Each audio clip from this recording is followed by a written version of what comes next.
Middle east में Saudi अरब से लेकर कतर तक, कतर से लेकर मुत्तहदा अरब अमारात तक, मुत्तहदा अरब अमारात से लेकर कुवैत, कुवैत से लेकर बहरीन, बहरीन से लेकर उर्दुन, उर्दुन से लेकर मिस्र तक, और मिस्र से लेकर कब्जे वाली फलस्तीनी हुकूमत यानी इसराइल तक कोहराम मचा हुआ है।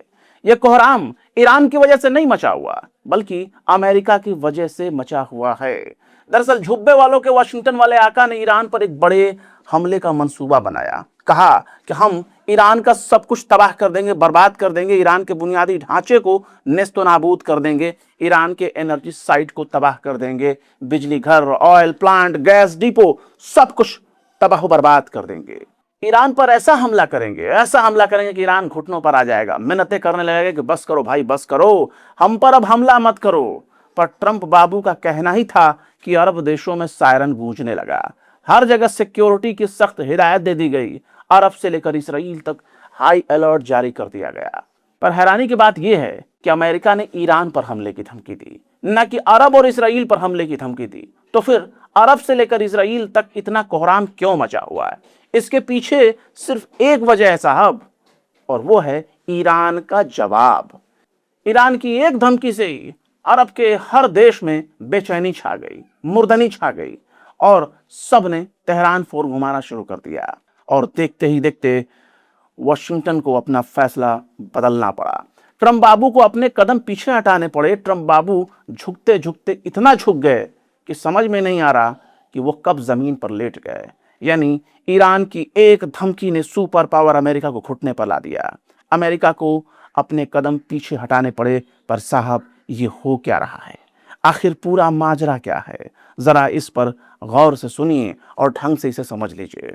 शनिचर को ही अमेरिकी मीडिया ने शोर मचाना शुरू कर दिया कि ईरान पर बहुत बड़ा हमला होने जा रहा है, और ट्रंप ने भी हमले की इजाजत दे दी कि ईरान की तरफ से भी एक भारी भरकम जवाब आ गया।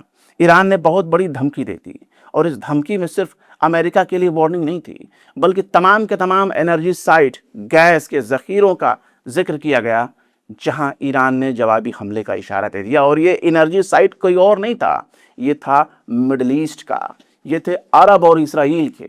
इस धमकी में इतना तो समझा दिया गया था कि देखो ट्रंप बाबू, अगर तुम हम पर हमला करोगे तो मिडिल ईस्ट मौजूद तुम्हारे जितने भी चेले चपाटी हैं, जितने भी तुम्हारे चंगू मंगू यार दोस्त हैं, जितने भी तुम्हारे झुम्बे वाले दोस्त हैं, जितने भी तुम्हारे हबीबी हैं, उन तमाम हबीबी के यहाँ गैस और प्लांट मौजूद है, तेल के जखीरे मौजूद हैं, तेल के कुएं मौजूद हैं, तेल के पाइपलाइन मौजूद है, ऑयल रिफाइनरी मौजूद है, जहां बिजली घर है, जहां खारे पानी को साफ करने वाला वाटर डिसैलिनेशन प्लांट है, उन सबको हम उड़ाना शुरू कर देंगे, धुआं धुआं कर देंगे।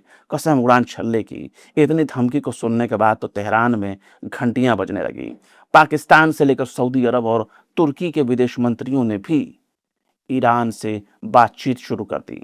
ईरान से सिफारिशें होने लगी, ईरान को मनाने का दौर शुरू हो गया। देखते ही देखते ईरान ने भी बिल्कुल वाज़ेह कर दिया कि हमला तो होगा, हम पर हमला होगा तो हमारा जवाब भी होगा, और अगर हम पर अमेरिका हमला करेगा तो हम भी जवाबी हमला जरूर करेंगे। अब अमेरिका तो ठहरा हजारों मील दूर। तो ऐसे में अमेरिका के जहां जहां, जिन जिन ममालिक को अमेरिका अपना फ्रेंचाइजी समझ रहा है, उन ममालिक में ईरान की मिसाइलें गिरने के लिए बिल्कुल तैयार हो गई। मतलब अगर हमारे बुनियादी ढांचों को तबाह किया जाएगा तो हम भी किसी के बुनियादी ढांचे को सही सलामत रहने नहीं देंगे। अगर हम एनर्जी का हक नहीं रख सकते तो दूसरों को भी एनर्जी हासिल करने का हक नहीं रहने देंगे। ईरान की फार्स न्यूज एजेंसी ने तो बाकायदा फारसी जबान में पूरा का पूरा मजमून ही छाप दिया कि साहब, इसे देख लो, ईरान कहां कहां ठुकाई करेगा, कहां कहां रंगाई पुताई करेगा, कहां कहां बमबारी करेगा।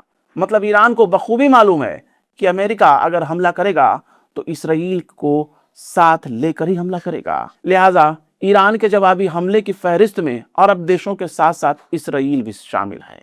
ईरान अमेरिका को समझा रहा है कि जब तुमने हमले की धमकी दे ही दी है तो आओ हम पर हमला करो, हम तुम्हारी जमकर खातिरदारी करेंगे। पर साहब, ईरान के दावतनामे को अमेरिका ने कैंसिल कर दिया। वहीं दूसरी तरफ डोनाल्ड ट्रंप से सऊदी शहजादे मोहम्मद बिन सलमान की बात हुई, यानी वली अहद मोहम्मद बिन सलमान से बात हुई। ईरान पर अमेरिका के जरिए किए जाने वाले हमले पर उन्होंने चिंता जाहिर की। कहा कि साहब, हमला करोगे तो अंजाम हमें भुगतना पड़ेगा। व्हाइट हाउस को कवर करने वाले एक्सियोस के पत्रकार बराक राविद ने ट्रंप और सऊदी शहजादे के दरमियान बातचीत की जानकारी शेयर की, जिसके बाद मिडिल ईस्ट मामलों के जानकार खुफिया एक्सपर्ट डैनी स्ट्रोनोविच ने कहा कि सऊदी अरब ने अमेरिका को समझा दिया है कि अगर तुमने ईरान के एनर्जी के बुनियादी ढांचों पर हमले किए तो सऊदी अरब और खाड़ी के ममालिक को फौरन उसका अंजाम भुगतना पड़ेगा।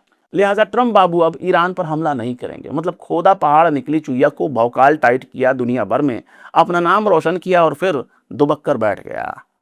पर पूरी दुनिया को मालूम चल चुका है कि ट्रंप को जेफरी एप्स्टीन के कितने हसीन सपने आते हैं। वो हर हफ्ते ही कहता है कि हम ईरान पर बहुत बड़ा हमला करने जा रहे हैं, ईरान को तबाह बर्बाद कर देंगे। फिर आखिर में कहता है कि नहीं नहीं, ठहरो, रुको, ईरान से बातचीत चल रही है, ईरान हमसे समझौते के लिए गिरा रहा है, मरा जा रहा है। ये मरा जा रहा वर्ड अक्सर वो यूज़ करते हैं और फिर वही पुराना वाला बयान फिर से रिपीट करने लगते हैं। पर अमेरिका हमला नहीं करता, धमकी देता है, और जब ईरान की तरफ से बड़े अंजाम भुगतने की धमकी आ जाती है तो ट्रंप खामोशी से चुप होकर बैठ जाता है और कहता है कि हमने अपना हमला अब कैंसिल कर दिया, ईरान से बातचीत हो रही है, डिप्लोमेसी के जरिए मामले को हल किया जाएगा। पर बात सिर्फ यहीं तक महदूद नहीं है। इंटरनेशनल और अमेरिकी मामलों के एक्सपर्ट त्रिता पारसी कहते हैं कि ट्रंप इस जंग से बाहर निकलना चाहते हैं। वो इस जंग से बाहर निकलने की रास्ता तलाश कर रहे हैं, कोशिश कर रहे हैं। त्रिता पारसी कहते हैं कि ट्रंप को अच्छी तरह से मालूम है कि ईरान का जवाबी हमला अमेरिका के साथ साथ आलमी मईशत और खित्ते में तबाही मचा सकती है। त्रिता पारसी कहते हैं कि जब तक ट्रंप अपनी बदमाशी और धमकियों की इस थकाई वाली उबाऊ आदत से बाज नहीं आ जाते, तब तक उनकी डिप्लोमेसी कामयाब नहीं होगी। पर इस बार किसी को उम्मीद नहीं थी कि ट्रंप बाबू इतनी जल्दी पलटी मार जाएंगे, क्योंकि सब कुछ तय हो चुका था कि ईरान पर बमबारी होगी। यानी ट्रंप बाबू ईरान को घुटने पर लाना चाहते थे, पर ईरान की धमकी की वजह से ट्रंप बाबू को खुद ही घुटने पर आना पड़ा। ट्रंप बाबू को अपने ही कदम पीछे हटाने पड़े, ट्रंप बाबू को अपने ही फैसलों से पीछे हटना पड़ा, अपना बयान वापस लेना पड़ा, जो बताने के लिए काफ़ी है कि वक्त बदल रहा है, हालात बदल रहे हैं और बदल रहा सुपर पावर का पैमाना।